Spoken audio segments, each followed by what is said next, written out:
કાલે 15 ઓગસ્ટ 2024 ગુરુવારનો દિવસ છે.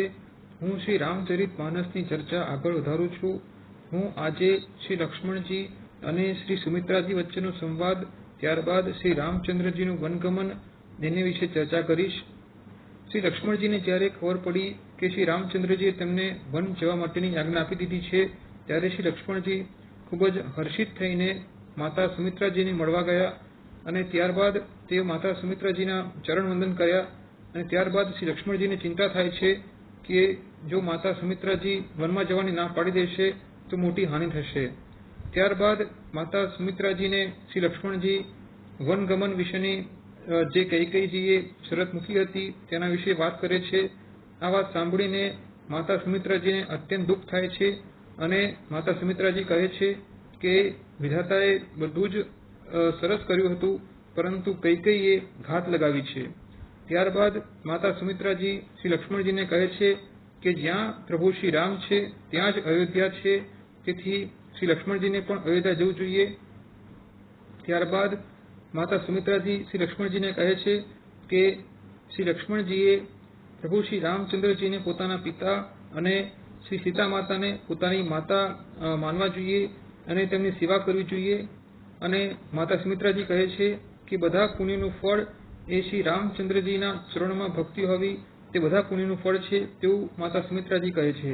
ત્યારબાદ માતા સુમિત્રાજી શ્રી લક્ષ્મણજીને કહે છે કે વનમાં શ્રી રામચંદ્રજી અને શ્રી સીતા માતાને કોઈ પણ પ્રકારની તકલીફ ના થાય તેવી રીતે શ્રી લક્ષ્મણજીએ તેમની સેવા કરવી જોઈએ.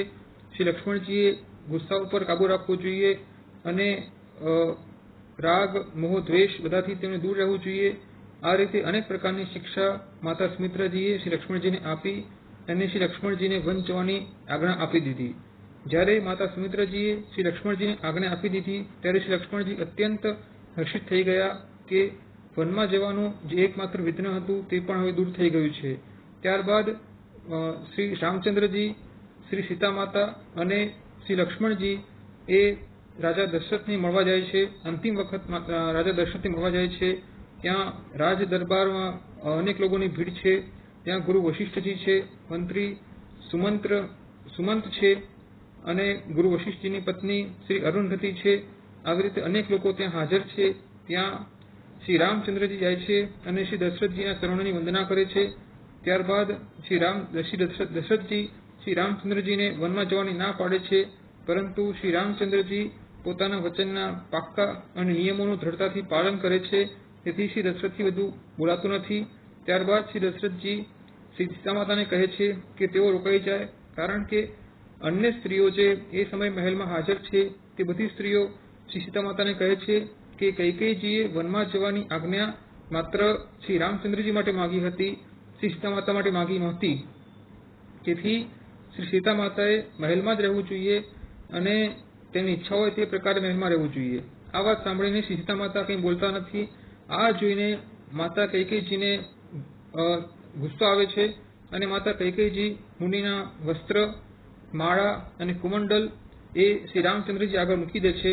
અને ત્યારબાદ માતા કૈકેયીજી શ્રી રામચંદ્રજીને કહે છે કે શ્રી રામ, તમારે તમારા પિતાનું જે વચન છે તે પૂરું કરવું જોઈએ અને યશ પ્રાપ્ત કરવું જોઈએ, કારણ કે તમારા પિતા તમને ક્યારેય પણ વનમાં જવાની આજ્ઞા આપશે નહીં. આ વાત સાંભળીને શ્રી રામચંદ્રજીને હર્ષ થાય છે, પરંતુ શ્રી દશરથ રાજાને અત્યંત દુઃખ થાય છે. તેમને એવું લાગે છે કે હૃદયમાં બાણ વાગી ગયા તેવું તેમને દુઃખ થાય છે અને આ વાત સાંભળીને શ્રી દશરથજી મૂર્છિત થઈ જાય છે. ત્યારબાદ શ્રી રામચંદ્રજી મુનિનો વેશ ધારણ કરે છે અને પોતાના માતાની ચરણ વંદના કરીને તેઓ નીકળે છે. તેઓ જ્યારે નીકળી રહ્યા છે ત્યારે અયોધ્યાપુરીનો જે વાતાવરણ છે તે અત્યંત ગમગીન છે. લોકો અત્યંત દુઃખી છે. અયોધ્યાપુરી સ્મશાન જેવી લાગી રહી છે. હવે લંકામાં એક અશુભ શુકન થઈ રહ્યા છે. અયોધ્યાપુરીમાં શોક છે અને દેવતાઓ હર્ષિત પણ છે અને દુઃખી પણ છે. હર્ષિત દેવતાઓ એટલા માટે છે કારણ કે હવે પ્રભુ શ્રી રામચંદ્રજી રાક્ષસોનો નાશ કરશે, અને દુઃખી એટલા માટે છે કારણ કે અયોધ્યાપુરીના લોકો દુઃખી છે. ત્યારબાદ શ્રી દશરથજીને જ્યારે ખબર પડે છે કે શ્રી રામચંદ્રજી નીકળી ગયા છે, ત્યારે તેઓ મંત્રી સુમંતને બોલાવીને કહે છે કે તેઓ રથમાં શ્રી રામચંદ્રજી, શ્રી લક્ષ્મણજી અને શ્રી સીતા માતાને અયોધ્યાથી બહાર લઈ જાય અને વનમાં 4 દિવસ ફેરવીને ગમે તે રીતે તેને પાછા લઈ આવે.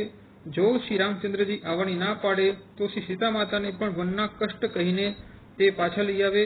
અને જો શ્રી સીતા માતા પાછા ના આવ્યા તો શ્રી દશરથજી એવું કહે છે કે મારું મરણ નિશ્ચિત છે. શ્રી દશરથજી એમ કહે છે કે આટલું મોટું દુઃખ મારા ઉપર આવી પડ્યું છે, તેમ છતાં મારા પ્રાણ નીકળતા નથી. વિધાતા શા માટે, કયા દુઃખ માટે મારા શરીરમાં પ્રાણ રાખી રહ્યો છે તે ખબર પડતી નથી.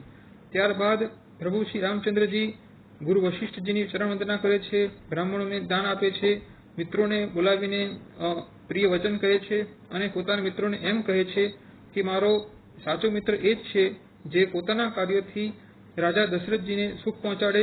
રાજા દશરથજીને કોઈ પણ પ્રકારનું દુઃખ પહોંચવું જોઈએ નહીં અને પોતાની માતાઓને પણ દુઃખ પહોંચવું ના જોઈએ તેવી તેઓ શ્રી રામચંદ્રજી વિનંતી કરે છે. અને આ પ્રકારે શ્રી રામચંદ્રજી રથમાં બેસીને વન તરફ તે નીકળે છે. અહીં અયોધ્યાના લોકો અત્યંત દુઃખી છે. તેઓ વિચારે છે કે જ્યાં શ્રી રામચંદ્રજી છે ત્યાં જ અયોધ્યા છે. તેથી બધા જ નગરના વાસીઓ પણ શ્રી રામચંદ્રજી ભગવાનની પાછળ જતા રહે છે. અને પહેલા દિવસે તમસા નદીના કિનારે શ્રી રામચંદ્રજી નિવાસ કરે છે. ત્યાં પ્રભુ શ્રી રામચંદ્રજી બધા નગરના વાસીઓને અનેક પ્રકારે શિક્ષા આપે છે, ધર્મની વાતો કરે છે કે તેમને પાછા જતા રહેવું જોઈએ, પરંતુ લોકો જતા નથી. લોકોની ઈચ્છા એમ જ છે કે પ્રભુ શ્રી રામચંદ્રજી જ્યાં રહેશે ત્યાં જ તેઓ રહેશે. અને ત્યારબાદ રાત્રિના 2 પહર વીતી જાય છે. ત્યારબાદ પ્રભુ શ્રી રામચંદ્રજી મંત્રી સુમંતને કહે છે કે હવે રથના પૈયા એવી રીતે ફેરવો કે લોકોને ખબર પડવી જોઈએ નહીં કે રથ કઈ દિશામાં ગયો છે. એવી રીતે હું નીકળીશ. અને ત્યારબાદ પ્રભુ શ્રી રામચંદ્રજી, શ્રી સીતા માતા અને શ્રી લક્ષ્મણજી એ રથમાં બેસીને નીકળી જાય છે. સવાર પડે છે અને લોકો જુએ છે કે પ્રભુ શ્રી રામચંદ્રજી નથી ત્યારે તેઓ વ્યાકુળ થઈ જાય છે અને અંદર વાતો કરે છે કે પ્રભુ શ્રી રામચંદ્રજી આપણને દુઃખ ન થાય તેવી રીતે તેઓ રાત્રે જ નીકળી ગયા છે. અને લોકોમાં અત્યંત શોક અને વિલાપ છે કે 14 વર્ષ કેવી રીતે નીકળશે. અહીંયા પ્રભુ શ્રી રામચંદ્રજી રથમાં બેસીને મંત્રી સુમનજી તેમને શૃંગવેરપુર નગર તરફ લઈ જાય છે. ત્યાં ગંગા નદી છે અને ત્યાં પ્રભુ શ્રી રામચંદ્રજી ગંગા નદીને દંડવત પ્રણામ કરે છે. અને શ્રી રામચરિત માનસમાં એવું લખ્યું છે કે ગંગા નદી એ સમસ્ત સુખોની મૂળ છે, દુઃખોને દૂર કરનારી છે. આવી રીતે ત્યારબાદ પ્રભુ શ્રી રામચંદ્રજી ગંગા નદીની અનેક વાતો પોતાના ભાઈ શ્રી લક્ષ્મણજીને અને શ્રી સીતા માતાને કહે છે અને મંત્રી સુમંતને કહે છે. પ્રભુ શ્રી રામચંદ્રજીના હૃદયમાં અત્યંત હર્ષ છે અને તેઓ ગંગાજલ તે પીવે છે અને તેમનું જે થાક છે તે દૂર થઈ જાય છે અને ત્યારબાદ તેઓ આગળ પ્રસ્થાન કરે છે.